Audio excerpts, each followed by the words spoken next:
Cette montre est très particulière puisqu'elle symbolise en fait le jeu de l'ombre et de la lumière comme un cadran solaire ancien en fait. Et là on a un cadran solaire mécanique.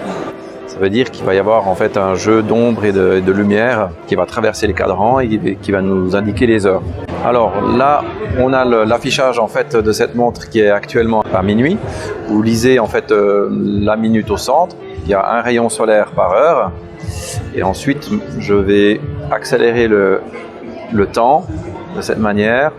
On va pouvoir observer en fait un rayon doré. Le deuxième, 2 heures du matin.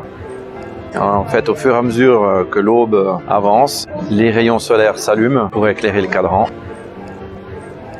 5 heures du matin, 6 heures du matin, 7 heures, ainsi de suite, jusqu'à midi, où on va avoir en fait le soleil au zénith, 11 heures et midi.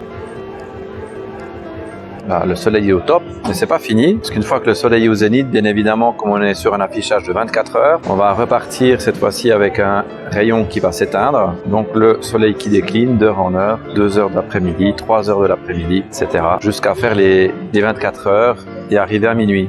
Alors, on est sur une montre avec une complication de haute technicité, quelque chose d'unique dans l'horlogerie. Depuis l'idée jusqu'au développement mis au point, jusqu'à l'arrivée sur le marché, 2 ans et demi. Pourquoi le soleil? L'idée en fait est venue en parcourant la Grèce et je me suis aperçu que le symbole solaire était très présent en fait dans la civilisation grecque et je me suis dit que ça serait assez formidable en fait de pouvoir capter en fait cette symbolique solaire qui était aussi une symbolique hautement technique puisque c'était les premiers cadrans solaires étant le premier élément de lecture du temps sur un cadran.